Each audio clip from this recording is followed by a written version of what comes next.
Hi everyone, my name is Junon. I have a health science background and I'm the author of the book Truth and Empathy, How to Find Your Soulmate.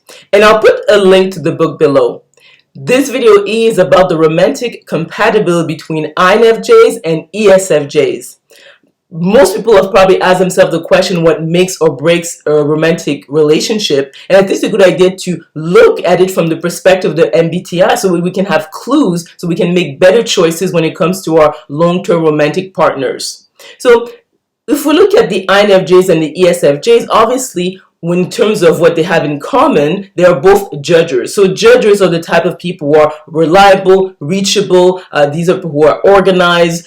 These are individuals who like to plan things. So if let's say you are organizing any event, you know that you can count on them. And because of the fact that INFJs and ESFJs are extrovert feelers. So the INFJ has extrovert feeling, the second function stack, and when it comes to the ESFJs, extrovert feeling is their first function. It means that these are people who have a feminine and orderly way of organizing their lives. So in terms of their relationship, they are the type of individuals who want to feel connected. So they're going to communicate on a regular basis. They're going to be warm, affectionate. They're also going to be very sort of open to the needs of their partner. So their partner will always feel that, okay, this person is really caring. The other aspect also is that because they're the type of individual who are the feminine type, they tend to fare better in relation in general. So you'll see that people who are right brain dominant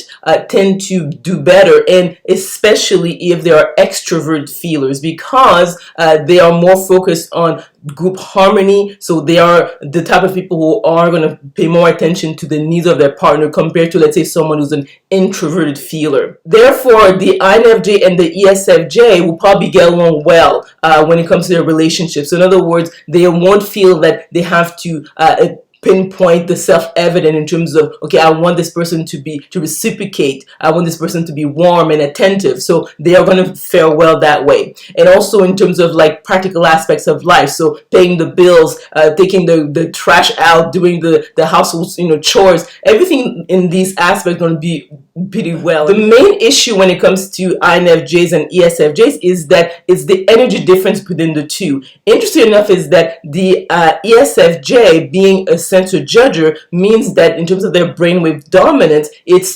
beta, so it's between about like 15 to 16 cycles per second, and that is correlated with their energy. So the energy of the ESFJ is much lower than the one of the INFJ. So the energy will feel kind of drained to be around the ESFJs for long periods of time. So that's going to be an issue. The other aspect also is that the ESFJ has extrovert feeling as its first function. So these are people who very much want to bond with others, and they might, let's say, not be as truthful as they need to be because they don't want to hurt other people's feelings. So their goal is really to connect with others more than anything else. So, and also it's combined with introverted sense, which has to do with the past. So they are more traditional than the INFJ. The INFJ, its ultimate goal is introverted intuition, which has to do with absolute truth. So the INFJ is willing to part ways with people if, let's say, they don't uphold a high level of truth. That the ESFJ will look at the INFJ and feel that they don't compromise enough and they don't want to blend in and keep the peace as well as the ESFJ. And the INFJ will look at the ESFJ and feel that, okay, you need to be more truthful, and even if it goes against the grain, it's important to actually stand for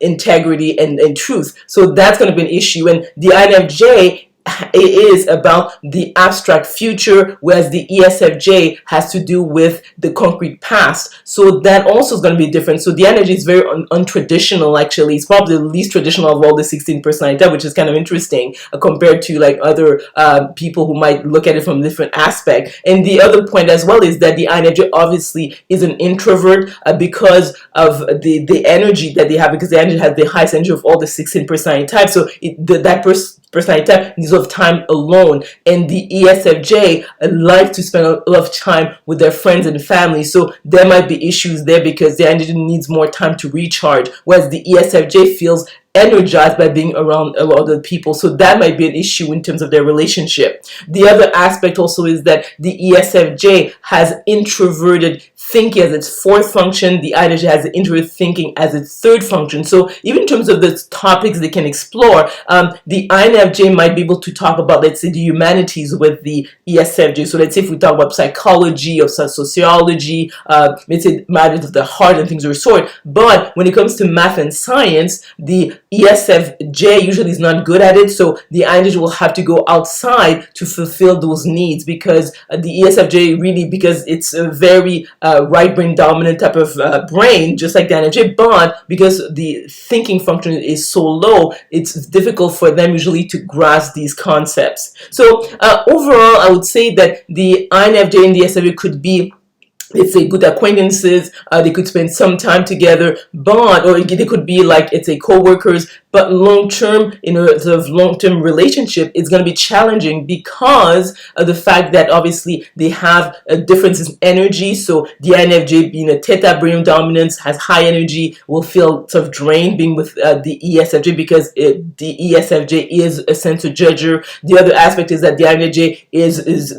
probably the most introverted personality type of all the 16 per types, so needs time alone, whereas the ESFJ needs to be with their friends and community as much as possible, because that's how they get a chart, because they are extroverts. The other point also is that the fact that certain topics they won't be able to discuss, because of the fact that the ESFJ does not really understand math and science as well as the INFJ, so the INFJ will have to go outside to fulfill those needs. And the other aspect also is the fact the ESFJ is very traditional compared to the INFJ. So in terms of like their understanding of spirituality, because the INFJ, this is the core of who they are, what the ESFJ won't be able to understand, because of the fact that they have a beta brain dominance, whereas the INFJ has a theta brain dominance, which is really made for understanding the subtle aspects of life. So as a conclusion, I would say that they could be friends, acquaintances, co-workers, but long term it's going to be a challenge for them to live on the same roof and spend enough time together. So let me know if you agree or disagree with this compatibility analysis of INFJs and ESFJs by commenting below. If you enjoyed this video, if you learned something, please click on the like button, subscribe to my channel, and we will talk soon.